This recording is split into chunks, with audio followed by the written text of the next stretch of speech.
আমার পরিচয় পাইছেন, আমি আসলে বীরগঞ্জের সন্তান, আপনাদেরই সন্তান। আমি একটি সুন্দর অনুষ্ঠানে এসে এত লোক একসাথে একটি ধর্মীয় অনুষ্ঠানে এত সুন্দরভাবে বসে সবাই আছে। আমি আবার একটি পক্ষ থেকে এবং আমি যেহেতু একটি দল করি, আমার দলের পক্ষ থেকে আমি আপনাদেরকে, আমার মা বোনদেরকে শুভেচ্ছা অভিনন্দন জানাচ্ছি। আবারও আমি আদাব দিচ্ছি যে এত সুন্দর অনেক মানুষ, অনেক মা বোনরা আছে। আমি চাই আপনারা সকলে, মা বোনরা পাশে আছে, পিছনে আমার ভাইরা, বাবারা, চাচারা সবাই আছে, আমি সবার কাছে আশীর্বাদ চাই।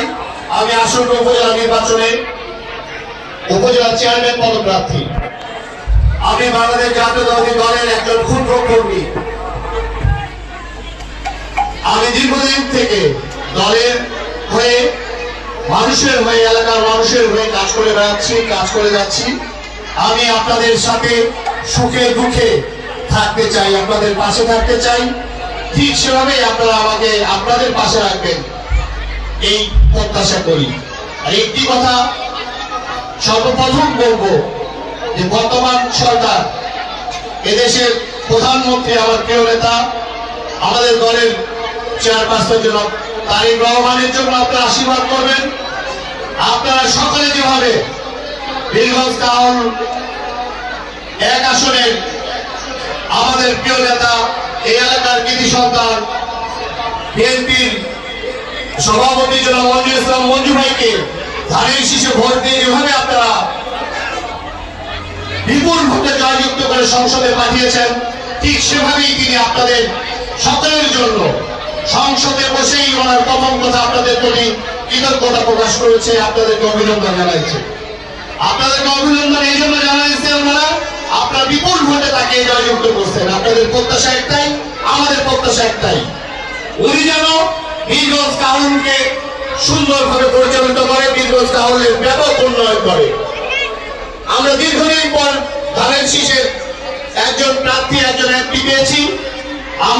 আমরা সকলে আশা করব উনি আমাদের বীরগঞ্জ টাউনকে একটি পরিবর্তন এনে দিবেন, উন্নয়নের জোয়ারে ভরে দিবেন। এই জন্য আমি আপনাদের কাছে, সকলের কাছে ওনার জন্য এবং পরিশেষে যেহেতু আমি দল করি, আবারও আপনাদের কাছে আমার জন্য, আমি যেহেতু নির্বাচন করবো, আপনারা আমার জন্য আশীর্বাদ করবেন। আমি শুধু একটি কথা বলতে চাই, আমি দুইটি কথা আপনাদের কাছে দিতে চাই। ধর্ম একদম আপনাদের ইয়েতে, একদম ধর্মের একটা জায়গায়, যেরকম আমাদের মসজিদ, আপনাদের মন্দির, এই মন্দিরে একটি কথা বলতে চাই। 8 নম্বর কেন 11টা ইউনিয়ন থেকে কেউ বীরগঞ্জে উপজেলা চেয়ারম্যানের কাছে যাবে না। উপজেলা চেয়ারম্যান 11টা ইউনিয়নে আপনাদের কাছে যাবে। এই কথাটা শুধু দিতে, আমি যদি আপনাদের দোয়ায়, আপনাদের আশীর্বাদে আমি যদি নির্বাচিত হতে পারি, তাহলে আমার কাছে বীরগঞ্জে যেতে হবে না। আমি আপনাদের কাছে প্রতিটা ইউনিয়নে যাব, সকাল 9টা থেকে 4টা পর্যন্ত আমি 11 দিন 11টি ইউনিয়নে থাকবো। এই কথা আপনাদের দিয়ে যাচ্ছি। আর আপনাদের সাথে, সকলের সাথে সুন্দরভাবে থাকতে চাই। আপনারা, আপনাদের সকল আনন্দে আমার দরকার নাই, কিন্তু আপনাদের দুঃখে, আপনাদের বিপদে আমি আপনাদের পাশে থাকতে চাই। আমি আপনাদের পাশে থাকবো, এই আশায়, আহ্বান রেখে আমি আমার কথা শেষ করছি। আদাব।